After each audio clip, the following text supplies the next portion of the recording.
Well, this video, we're gonna make another drum riser. This time, it's gonna be 8'8", left to right, 8 foot, front to back. The kicker with this one is, he wants it in 4 sections. So we're gonna have a 4 foot 4x4, 4 foot 4x4, 4 of those. And then when it's all put together, I'm gonna use a peg system. We're gonna peg like a dowel in a hole, kinda.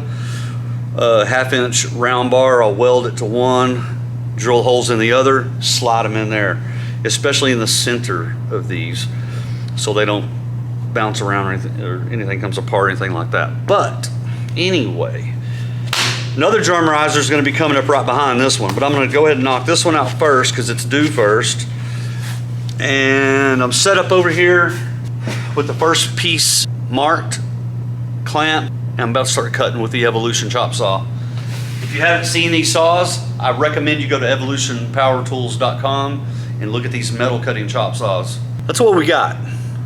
And that's what we're doing. I always get amped up before a job like this because there's a lot going on. There's a lot that can go wrong, a lot that can be out of square. And we're only cutting 16 of these pieces here. As soon as I get these 16 cut, we'll start welding them together and start doing the legs. Now, when we get to the leg section, I'm gonna stop again and I'm gonna talk to you again about how I do my legs, my caster plate on the leg, and then the caster on top of the caster plate. It's going to be a useful piece of information that you might be able to use in the future. And the drummers that tour on my risers love these. So let's get started right now and we'll cut 16 pieces of metal.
Once these are all in, I'll just put them in right now. I'm going to weld the backs of them. So when the guy sets up his riser, it has no choice but to follow the pinholes. So this intersection becomes tight.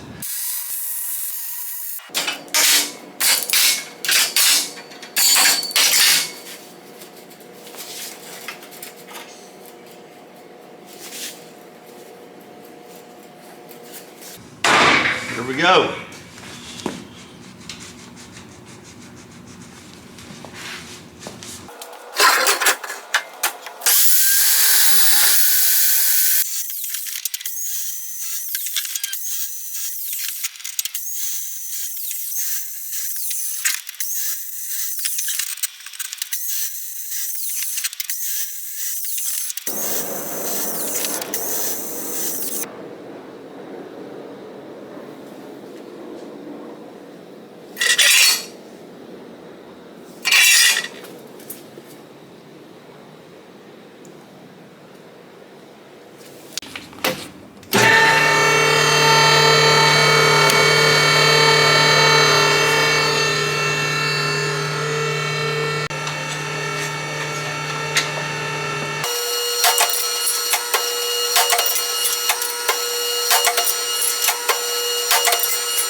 This is a wood jig template that I made to make these drum riser legs with the base plate.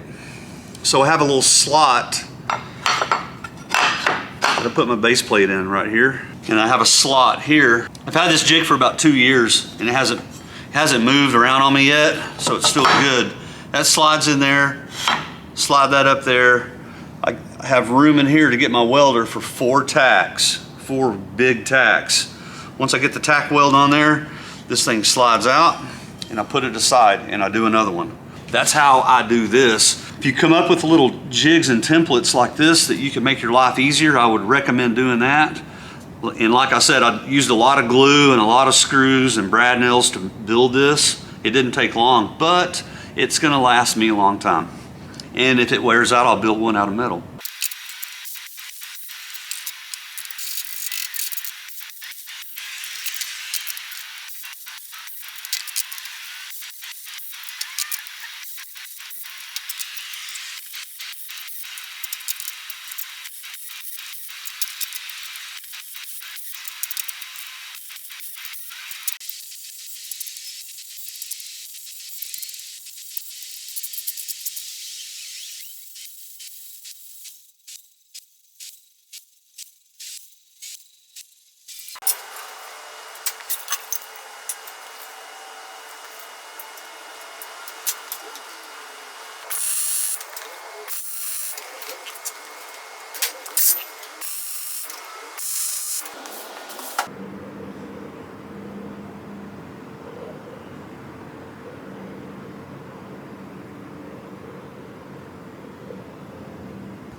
Here we are on the final step, and I decided to jump ahead to get the whole thing painted.